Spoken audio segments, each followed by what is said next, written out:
Hello everyone, I'm a pharmacy resident. My name is Maine. I'm a pharmacy resident at St. Mary this year. So today I'm going to present my project. It's called Implementation of the Pharmacist-led Positive Culture Protocol for the emergency department discharge patient. For discharge emergency patient. So first of all, antimicrobial stewardship will use have been shown to decrease the bacterial resistant and then inappropriate antibiotic regimen.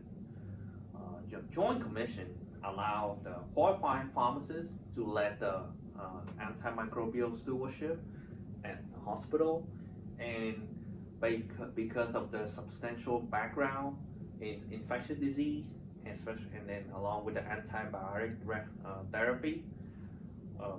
However, AMS is usually not included in their daily operation of emergency department.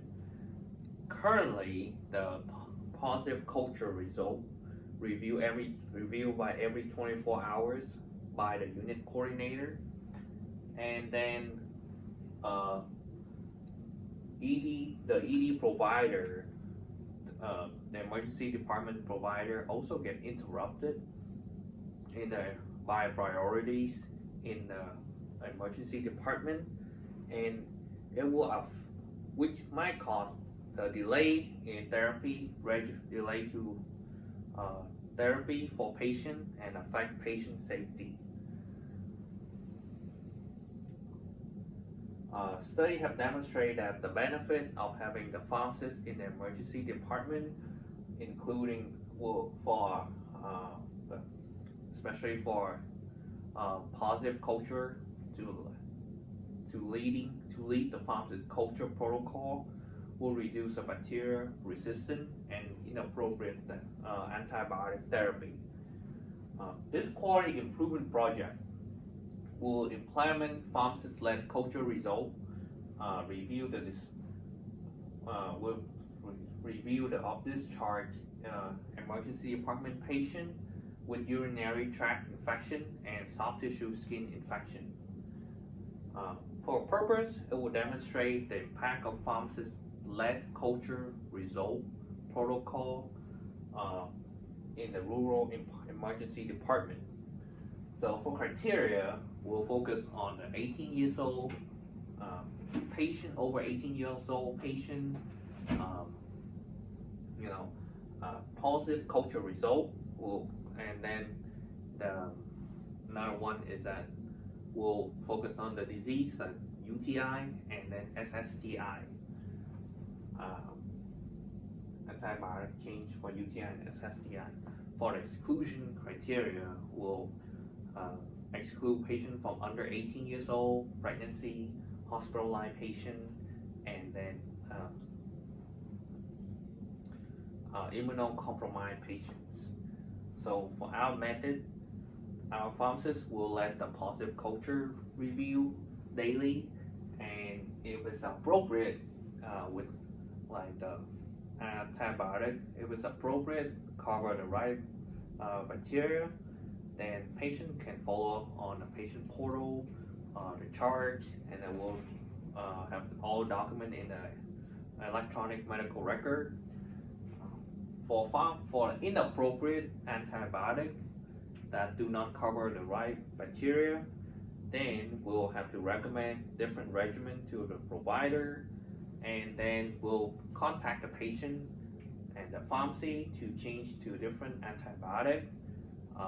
And then we can also, if patient have any question about the new antibiotic, we can also counsel them.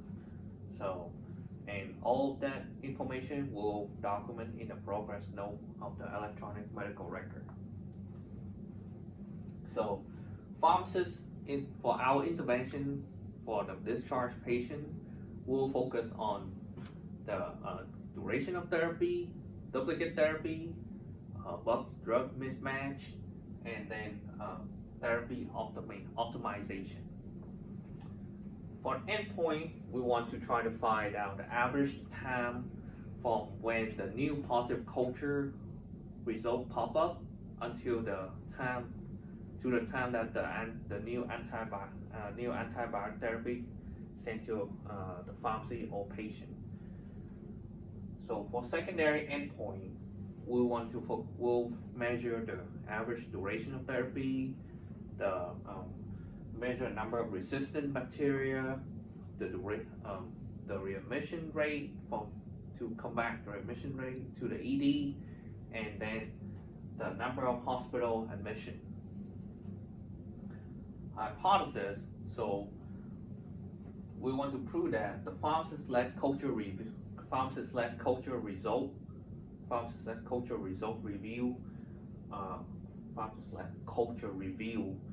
will measure the number of resistant bacteria, duplicate, reduce the time from positive result to the regimen, to the time of the new prescribed antibiotic therapy, and then the duration of therapy, hospital admission, and then the remission rate to the ED. Positive culture result to the time of new. That's conclude my presentation. Thank you. All right, it's not too bad. Yeah.